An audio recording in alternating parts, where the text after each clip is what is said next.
Bridgett LaRé, Bridgett LaRé. It's your girl. Bridgett LaRé.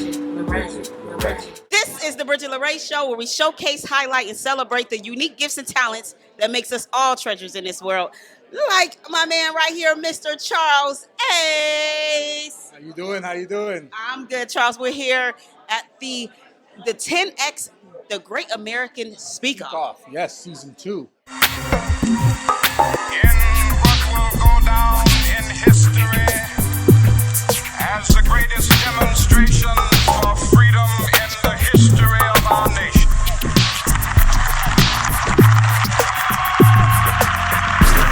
Yesterday, we had the pleasure of going through what I call the gauntlet of speaking, Okay. which is really helping us shape. And I got to tell you, the person I was before and now after, as far as my speaking style, two completely different people. I went through the gauntlet, and man, I feel great about it. Okay, we'll let you explain what the gauntlet is, but first, we want to get to know who you are and tell us what your gift is. What gift do you bring to this world? Oh, absolutely. I bring the most unique gift that nobody else has. Myself. There's only one of you, right? And what I do is I'm a virtual reality metaverse developer. That's right. I take the real world and make it digital. Is it to provide solidarity? Dawn with you today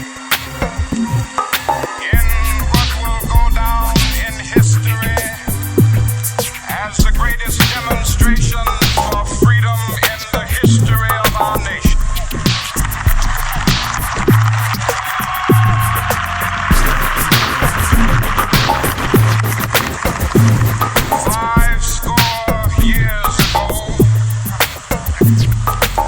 A great American in whose symbolic shadow we stand today signed the Emancipation Proclamation. I also used to be a public speaker myself, actor, improv, even done stand-up comedy. So imagine that. But yeah, that's really, I have just such a slew of talents, and I could always get better, and I learned this weekend. But what I bring to the world is what everybody else brings, that uniqueness, the beauty of you, because there's only one of you. That's it. I tell you, that's a very beautiful answer. I love that. You bring virtual reality to the world. What does that mean? Tell us, what is it exactly that you do with that? Well, basically, in the world, things are limited. You know what I mean? Where, let's say, this whole building, if there was a major hurricane, I mean, we are in South Florida, God forbid it could be destroyed. But if it was rebuilt in the metaverse, it lives there forever. I had a client who actually, she had a yoga studio that burnt to the ground, and that was her life's work. She almost committed suicide because of it. Right? And then she asked me, she heard about what I do, and she goes, man, could we build it again? And I go, yeah. She gave me like 5,000 photos, and I rebuilt it for her. Now she teaches in the metaverse, and it looks exactly as she remembered it, right? Wow. And I also do digital preservations. I'm actually talking to the city of Broward County and Miami to digitally preserve certain statues and artifacts and put them in the metaverse into this like museum, right? And I'm working with other projects as well. So that's why I joined the Great American Speakoff, to just kind of like, you know, take my old speaking skills, dust it off, come in and utilize that to push this message of virtual reality in the metaverse, because not a lot of people know about it.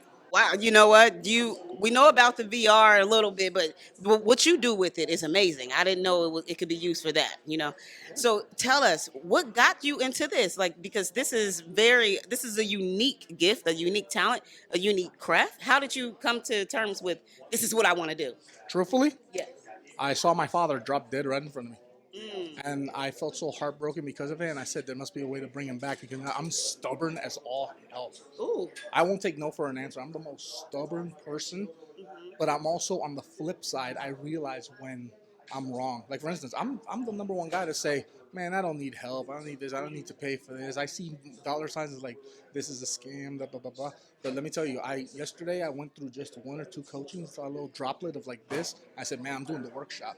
So I admit that I needed that help. But like, getting into virtual reality, just to come back to that, is like, I was so stubborn that I wanted to see my father back. I wanted to find a way. And I heard about VR tech, and I said, wait a minute. So I use this process called photogrammetry, where using pictures and IDs and things, we can actually bring someone back, their likeness, their voice, everything exactly as I remember him. So I brought So I brought my father back, and I actually go in there in this kind of like mausoleum where I go visit him. He's just standing there. I even programmed the soundboard that just pops up, and there's 30 samples of his voice. So, and then later on, coming soon, I'm going to introduce an AI algorithm where the model's actually where the model's actually going to talk to me in my father's voice and answer. I'm going to prompt what we call prompt engineer, fill the AI with only things he knows. So it'll be like I'm talking to my father again. Wow. You told us about the gauntlet. The gauntlet. What do you mean by that? The gauntlet. So day one of the semifinals was you go through 5 rooms and you're tested. You go improv speaking, 2-minute speaking, coaching, and all that. I was like, man, this is like a gauntlet because my throat was sore. But just like a real gauntlet, you come out better. You come out kind of like hardened by fire. So I think a lot of people, I think everybody, scratch that, edit, B-roll. I think everybody that was here came out a lot better because we all went through that gauntlet. Whether you made the top 30 or not, we all went through a gauntlet and we benefited from it. Yeah. Because let me tell you, everybody who's here, all top 150, can easily make a career speaking because there's so much talent here. So I don't feel bad at all. And we all survived the gauntlet. You take a regular person, they'll even say, man, I can't even speak in front of 2 people, let alone go through a gauntlet. Come on now. That's why I call it the gauntlet. Yeah, well, let me tell y'all what he's talking about. So we're here at the Great American Speakoff.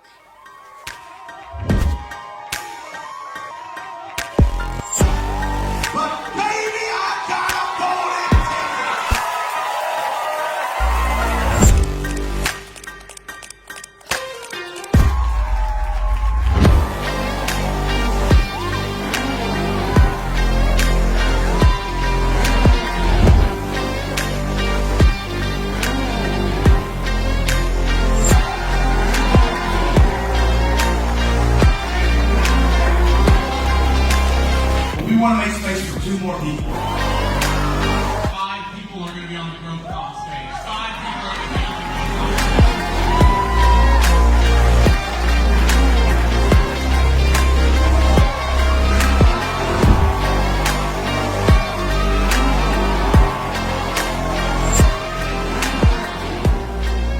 off. There was about 56,000 who registered.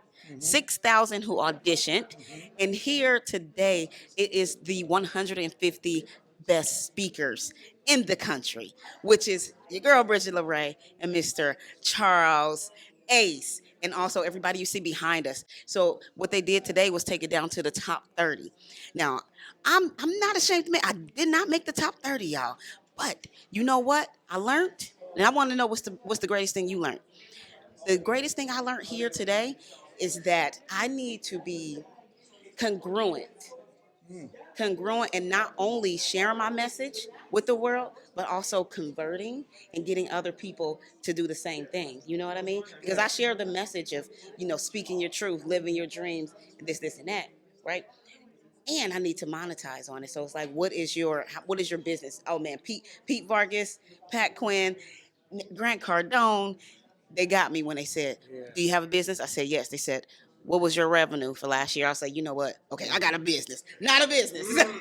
So what was the greatest thing you learned? Oh, I got to tell you, the fact that I do need to convert, one of the toughest challenges is that when I talk about what I do, I mean, look at your reaction. What's the first thing you asked me? You said, what can you do with that? Yeah. You know how many businesses I pitched to that asked me, well, what the hell can I do with that? And I have to spend half my job is spending the time to convert them, to tell them how you could unlimit your business in the metaverse. I did Hyundai out of at Corona, California. Okay. So I've flown to LA many times. Where are you from? I'm from Colombia, so I'm from South America, but I live here in Miami. I live 30 minutes south, but I've traveled everywhere. I've been to LA like 20 times, so I'm familiar with LA.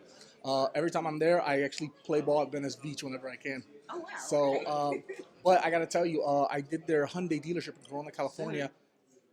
Took photos of it and made the exact digital twin in the metaverse. Now they sell cars out of it.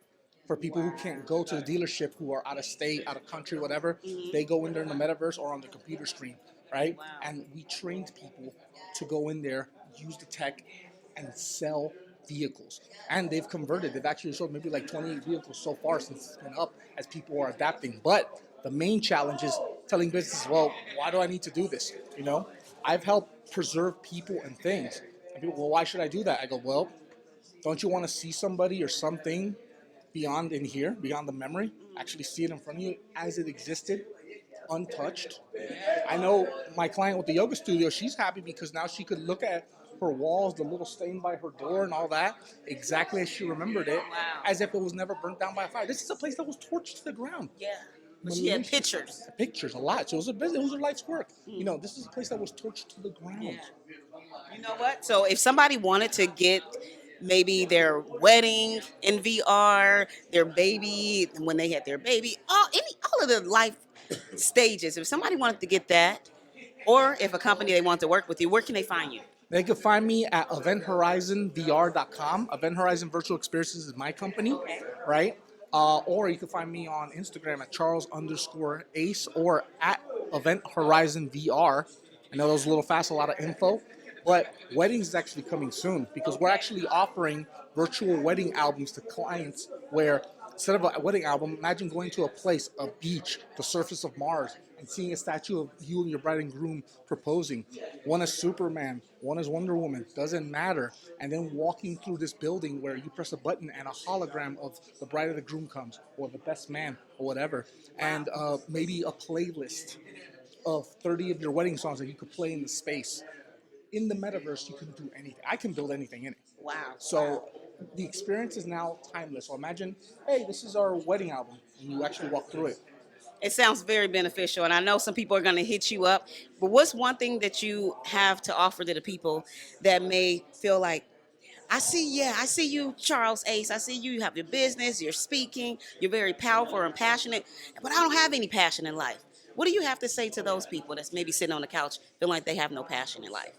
Find your passion. You know what? Find what you're good at or what you love to do and do it. It doesn't matter if other people think it's stupid, like, oh, that's a stupid talent, you know? I know somebody who could blow bubbles synchronously into a target 10 feet away. Oh, that's stupid. All right, well, then you do it, hot shot. Why don't you do it? I think that's amazing, right? People will pay for something unique that you can do and that others can't. You just got to find what you're good at and not force yourself to do something that you don't like only because you want money out of it. Nah, man. Marlon Wayans once said, hey, man, just do you. The money will come later. That's it. So that's what I got to say. So if you're on that couch, clean it up, get up, and do what you love. And do you. You heard Charles Ace. Listen, do you believe in yourself? Because if you don't, nobody else will. Don't just sit on the couch and allow the gift inside of you to die. Use everything you have right now, like Charles is doing. We'll see you on the next Bridgett LaRé show. Deuces. It's your girl.